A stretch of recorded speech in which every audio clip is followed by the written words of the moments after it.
Hello दोस्तों, very good morning. कैसे हैं आप सब? आई होप आप लोग स्वस्थ और मस्त और बेस्ट होंगे। कुछ अच्छी न्यूज़ और कुछ हार्ट ब्रेकिंग न्यूज़ आपके लिए लेके आया हूं। तो सबसे पहले क्रम वाइज एक एक चीज़ों को हम चर्चा करेंगे। आज का जो कंपटीटर है कहीं ना कहीं वो उसे कई तरीके की समस्याओं का सामना करना पड़ रहा है, खासकर पेपर लीक को लेकर के। तो सबसे पहले जो बात होगी दोस्तों उसी की होगी, क्या नीट का पेपर भी लीक हो गया?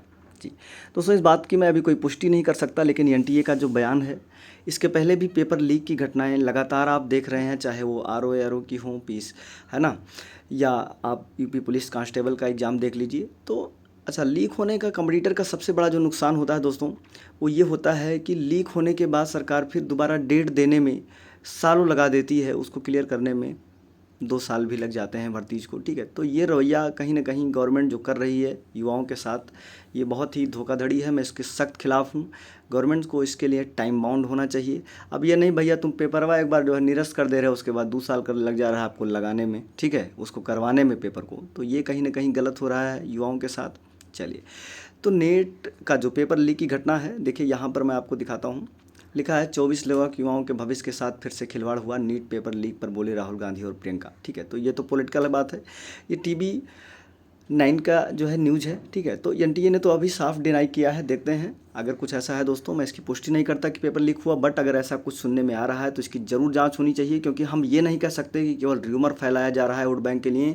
इसमें सत्यता भी हो सकती है, क्योंकि इससे पहले की घटनाओं पर अगर हम ध्यान दें तो आप ये भी पाएंगे कि सरकार तो भैया ये भी नहीं मान रही थी कि आरओ का पेपर लीक हुआ है। ठीक है, उसको भी जो कहीं ना कहीं जो जिम्मेदार बॉडी होती है वो ये कह देती है, इस कह के पल्ला झाड़ना चाहती है कि भैया पेपर लीक नहीं हुआ है। लेकिन आरओ में आपने क्या देखा? ठीक है, जब स्टूडेंट का दबाव बना तो चीज़ें निकल के आई कि भैया बहुत बड़े पैमाने पे लीक हुआ है, केवल लीक नहीं हुआ है। ठीक है, तो इसमें जो भी सत्यताएं हों इसकी भी जांच होनी चाहिए।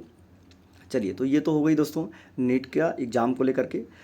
और मैं तो ये कहूँगा कि अभी आप आए दिन जो ये पेपर का लीक घटना देख रहे हैं, तो है ना, कुछ युवा जो तंज कसते हैं, बिल्कुल सही है कि इनका नाम जो है उत्तर प्रदेश का नाम लीक प्रदेश रखना चाहिए, क्योंकि सरकार कहीं ना कहीं इसमें असफल है। कोई भी सरकार हो असफल है।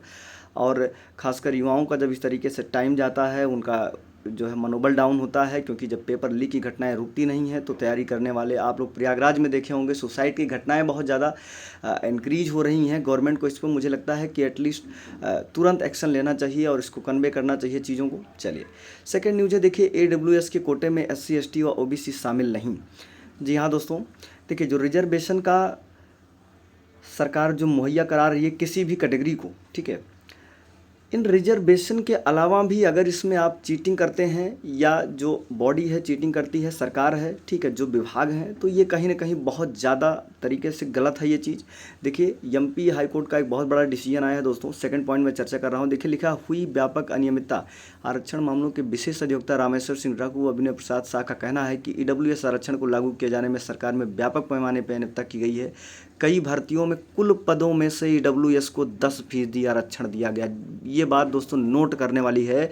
टोटल जितनी सीटें वैकेंट होती हैं किसी विभाग में, उसका 10% EWS को नहीं दिया जा सकता, जो कि बिल्कुल इलीगल है। और ऐसा कई भर्तियों में हो रहा है। ये मीडिया बोल रही है, मैं नहीं बोल रहा हूँ, आप देखिएगा। और हाई कोर्ट ने इससे सख्त दिया है, क्योंकि सरकार ने ये बोला कि मैं इसमें कुछ कर नहीं सकता। तो देखिए, यहाँ पे लताड़ भी लगाई है ना। कोर्ट ने तल्ख टिप्पणी करते हुए कहा कि दुख का विषय है कि राज्य सरकार मूल मुद्दे का समाधान करने में सक्षम नहीं है ना। मना कर दिया था गवर्नमेंट ने। इस वजह से कुछ कैंडिडेट थे जो कोर्ट चले गए MP, और कोर्ट ने कहा कि ये बिल्कुल गलत है, संविधान के इस आर्टिकल का उल्लंघन है, क्योंकि EWS का जो आरक्षण मिलता है वो केवल जनरल कैटेगरी को मिलता है। अगर आप नहीं जानते हैं तो जान लीजिए, वो भी बीकर सेक्शन को मिलता है दोस्तों।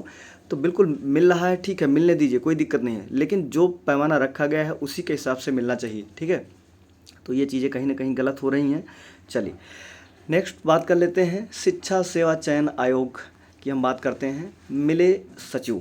अच्छा भैया, इनका जो चयन आयोग है पिछले कई महीनों से गठित हो रहा है, इवन 1 साल बीतने वाला है। ठीक है भैया, जो चल रहा था ले दे के उसको भी ले डूबे, और नया तो बेचारे गठित कर नहीं पाए।